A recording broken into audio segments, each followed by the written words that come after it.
साथ मैं हूं ऋतिक सविता। स्वागत है आपका एसपीएन 9 न्यूज में। देखिए, राष्ट्रपति द्रौपदी मुर्मू एक के बाद एक बयान दे रही हैं। देश के प्रधानमंत्री से सवाल भी पूछती हुई नजर आई हैं। अप्रत्यक्ष रूप से कयासों के तौर पर यह भी कहा गया कि कहीं ना कहीं राष्ट्रपति द्रौपदी मुर्मू ने देश की अर्थव्यवस्था को लेकर भी जो है सवाल पूछे हैं।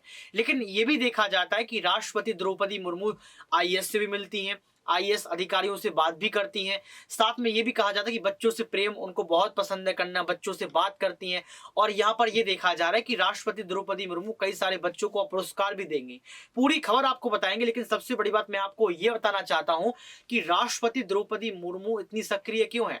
क्योंकि पहले देखा गया कि रामनाथ कोविंद जो पूर्व राष्ट्रपति रहे हैं, उन्होंने कहीं ना कहीं सवाल सरकार से नहीं पूछे, उन्होंने कहीं ना कहीं देश के मुद्दों को लेकर इतनी चर्चाएं नहीं की। लेकिन लगातार देखा जा रहा है कि राष्ट्रपति द्रौपदी मुर्मू एक के बाद एक चर्चा कर रही हैं। कहीं ना कहीं इसको यह भी देखा जा रहा है कि राष्ट्रपति महिला हैं और महिला के तौर पर वो ये साबित करना चाहती हैं कि आदिवासियों को उनका अधिकार मिलना चाहिए। और इस अधिकार की होड़ में ही जो है लगातार एक के बाद एक बड़ी मंच पर राष्ट्रपति द्रौपदी मुर्मू अपनी समाज यानी कि आदिवासी समुदाय के लिए लगातार जो है उनका हक मांगने की बात करती हुई नजर आती है। लेकिन इस पर एक चर्चा हम और भी करेंगे, लेकिन बड़ी खबर क्या आ रही है इस पर हम नजर डालेंगे। देखिए, राष्ट्रपति द्रौपदी मुर्मू 23 जनवरी को विज्ञान भवन में एक पुरस्कार समारोह में 11 बच्चों को प्रधानमंत्री राष्ट्रीय बाल पुरस्कार प्रदान करेंगे।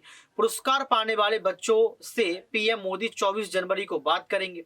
बता दें, प्रधानमंत्री राष्ट्रीय बाल पुरस्कार के लिए जिन बच्चों को चुना गया है वो सामाजिक सेवा, शैक्षणिक, खेल, कला और संस्कृति के साथ साथ अपनी वीरता और असाधारण प्रतिभा के लिए चुने गए हैं। बीते साल यानी कि 2022 में 29 बच्चों को प्रधानमंत्री राष्ट्रीय बाल पुरस्कार में सम्मानित किया गया था। लेकिन इस पर एक सवाल खड़ा होता है, उसको मैं बाद में लेकर आऊंगा। गौरतलब है कि साल 2022 में 29 बच्चों को प्रधानमंत्री राष्ट्रीय बाल पुरस्कार से नवाजा गया था। ये बच्चे देश के सभी क्षेत्रों से नवाचार, सामाजिक सेवा, शैक्षिक, खेल, कला, संस्कृति और वीरता श्रेणियों में अपनी असाधारण उपलब्धियों के लिए चुने गए थे। 21 राज्यों और केंद्र शासित प्रदेशों के इन पुरस्कार विजेताओं में 15 लड़के और 14 लड़कियां शामिल थीं। लेकिन मैं एक सवाल ये उठता है कि जिस तरीके से यहाँ कहा गया कि 23 जनवरी को पुरस्कार वितरण किया जाएगा, राष्ट्रपति द्रौपदी मुर्मू करेंगे। 24 जनवरी को देश के प्रधानमंत्री बच्चों से मिलेंगे। 23 तारीख को देश के प्रधानमंत्री क्यों शामिल नहीं हो रहे हैं? पहला सवाल, क्या प्रधानमंत्री को यह डर है कि कहीं ना कहीं राष्ट्रपति द्रौपदी मुर्मू फिर कुछ ना उगल दें, फिर कुछ बड़ा ना कह दें? दूसरा सवाल ये होता है कि यहां पर इस बार कम बच्चों को क्यों चुना गया है? क्या राष्ट्रपति द्रौपदी मुर्मू ये सवाल खड़ा कर सकती हैं कि पिछले साल जो 29 बच्चे चुने गए थे, तो इस बार 11 बच्चे क्यों? आखिर और बच्चे कहां हैं? कहीं ना कहीं ये देखा जाता है कि कुछ बच्चे जमीनी स्तर पर बहुत मेहनत करते हैं, कला, संस्कृति, विज्ञान के लिए बहुत सारे काम करते हैं, कहीं ना कहीं उनका नाम नहीं आता है सामने।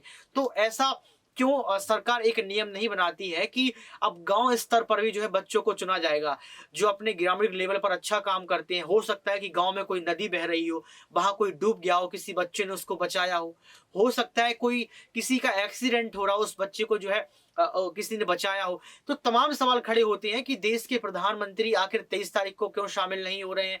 द्रौपदी मुर्मू क्या बोलने वाली होंगी? अब कौन से सवाल खड़े करेंगी? आपको क्या लगता है दर्शकों, देश के प्रधानमंत्री 23 तारीख को शामिल नहीं हो रहे, उस पर क्या बड़ा आप समझते हैं? और दूसरी बात, राष्ट्रपति द्रौपदी मुर्मू इस बार प्रधानमंत्री नरेंद्र मोदी से क्या सवाल पूछ सकती हैं? आज के इस खास रिपोर्ट में बस इतना ही। देखते रहिए एसपीएन 9 न्यूज।